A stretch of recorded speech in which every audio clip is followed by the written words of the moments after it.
Time to talk about the business side of sports. Leading expert in the business of sports. Author of the new bestseller, The Sport Business Handbook. Host of Power of Sports and architect of over 100 deals worth billions in sports. The sports professor, Rick Horrow, joins Rock. You guys are hot. On Fox Sports 910. Rick, are you in Kansas City? I mean, you're usually always at the big stuff. Are you at opening day? I'm at opening day of my dog's obedience training session. So Duke is wearing a University of Miami, Colorado, Florida State Dolphins sweater piled on him, and it's 94 degrees. He's not very happy. So I'm going to take 94 off. in Florida. Yeah, wow. 94 in Florida, and of course you have dry heat in your cesspool. We have, 98%. Wow. Wait. So, excuse me, Mr. Horrow.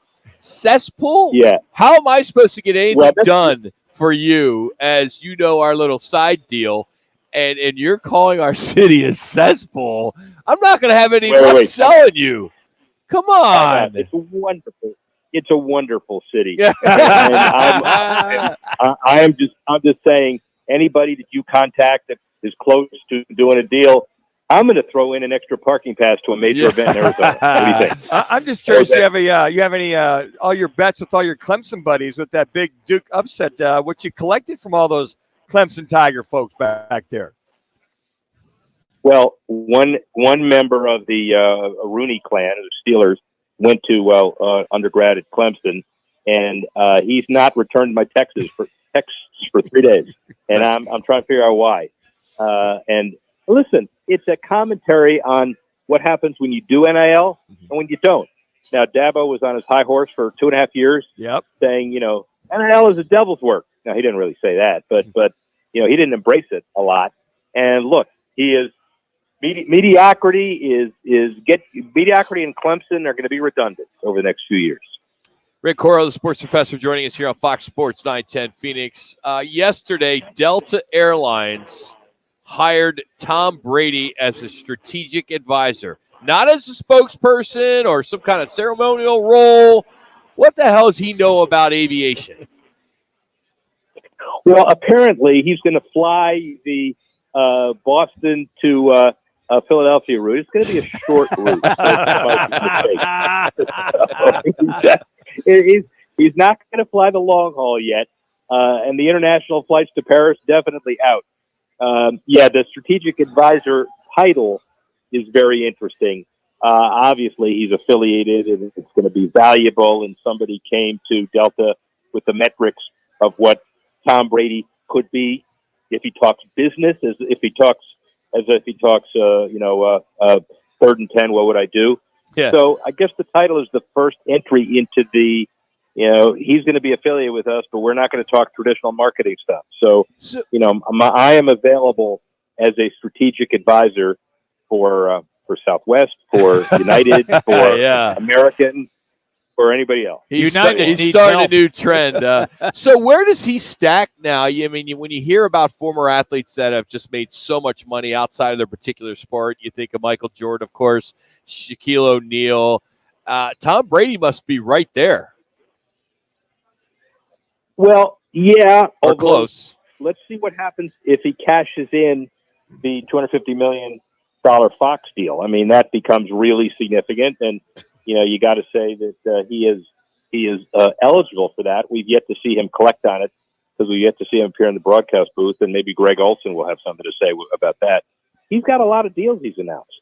And, I guess we'll see in his tax returns, although he doesn't have to show it to anybody. We'll see in 2024 what happens to the revenue that he's generating. Right now, I think he's really busy and excited, being retired, appearing in commercials, and announcing deals. So, Rick, you're back there on that East Coast. So what prompted whomever at midnight about 2 weeks ago, after several of these three teams were voted down, that being Cal, SMU, and Stanford, to say, well, I want to redo my vote and call an impromptu call, it seemed like at midnight, to finally allow Cal, Stanford, and SMU in to the ACC. What happened within a 48-hour period that didn't happen a couple days prior to that. Well, I wasn't in the room, so people can speculate. Obviously, the speculation now is about the North Carolina state president flipping and reconsidering. And it's not just, changing his mind at the last minute, where you have the opportunity to assess the long-term business plans. The ACC having a couple of, actually 3 teams in their pocket as they take on the inevitable discussions about Clemson, FSU, and maybe Miami. So the conference musical chairs from the ACC aren't done yet. Do you remember as a kid, because nobody else seems to, Rand McNally? Do you know Rand McNally? Yes, I'm well aware of Rand McNally. I used to sell those. You sold maps Yes. in Arizona? Nobody needs a map in Arizona. You just head toward the sun. He went in Arizona. I didn't sell them here. I sold them when I was a kid in Seattle. Oh, it's even worse. Just head toward the water. You're heading west. Why would anybody a map? So do you remember? And the crap that I've gotten in the last 3 days, by the way, were that it's not one person, you idiot. It is Rand and McNally came together and formed a map. Yes. Yeah, now I realize that. But, I mean, obviously the relevance here is, what do you think I don't know if they're alive, may they rest in peace if they're not, but what do you think if you talk to Mr. Rand and Mr. McNally and say, hey, by the way, we're changing the names of the oceans. California and Stanford are now going to be playing in the Atlantic Ocean, which has to be named the Pacific Ocean now, because God forbid they'd be in the ACC. So it's as weird as Rutgers. It was ironic. I was at Rutgers Northwestern to watch that bloodbath. Northwestern looks terrible. I was in Rutgers on Sunday, and 3 minutes to be the birthplace of college football. The irony here is that everybody said that was a bizarre geographical move when Rutgers moved to the Big Ten 11 years ago, 12 years ago. And so now this one makes that look like child's play. Yeah. Rick, I want to follow up because there is conversation now that Washington State and Oregon State are putting together or trying to keep the Pac-12 name and incorporating several of the Mountain West teams, and might even look at a couple of Sun Belt teams, and they would like to keep it the Pac-12. In your estimation, if that comes to fruition, do they still remain a Power 5 conference? Well, nobody knows what the television deal will be, which will then be the key to whether they're a Power 5 or not, notwithstanding what anybody else says. And my sense is that Oliver Luck still has that consulting deal that nobody talked about when more teams were 2 minutes and they, gave up. This feels like Oliver Luck's work. I don't know that, but there's a lot of entrepreneurialism there. The Pac-12 name belongs to nobody now, so the people who keep it, it's the same kind of people who kept the XFL name years ago or now.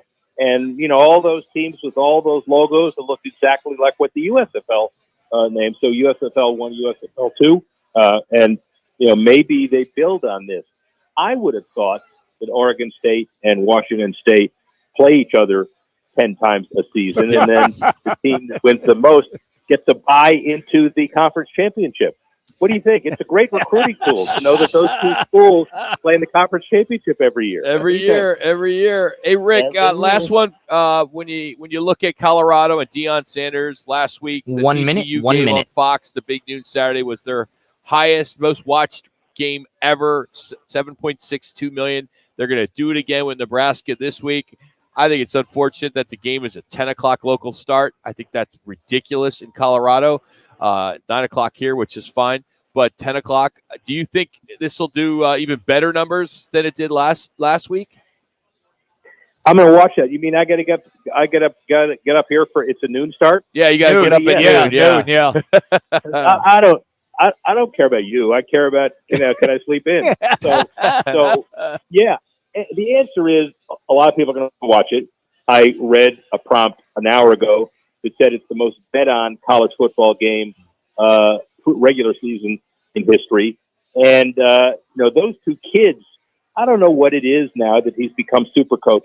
Would you agree that the game last week will do more to define one person's legacy, meaning Dion's, and I know he's had a legacy before, similar to the Joe Namath Super Bowl Jets game in '69. I can't think of anything better. Yeah. And it's amazing. And the kid, the defensive guy and the offensive guy, Travis Hunter, not to be outdone by his son. What a great story. Absolutely. It's going to be a fun season. Rick, thanks so much for jumping on with us, and we'll catch up next week. All right. I'm going to contribute a couple of dollars to buy a couple of those old maps. You still have some maps for sale? That's the sports professor, Rick Horrow, here on Fox Sports 910. Speaking of that game between Colorado and Nebraska, the Nebraska home bar in this town is Arena Sports Grill in Scottsdale, 64th Street and Scottsdale Road. Again, you're going to want to get there early. Everyone's jumping on this game. Jimmy B talked about it yesterday, $400 just to get in, nosebleed. But this will be busy there. 9 o'clock is when it's going to get started. I think it's ridiculous.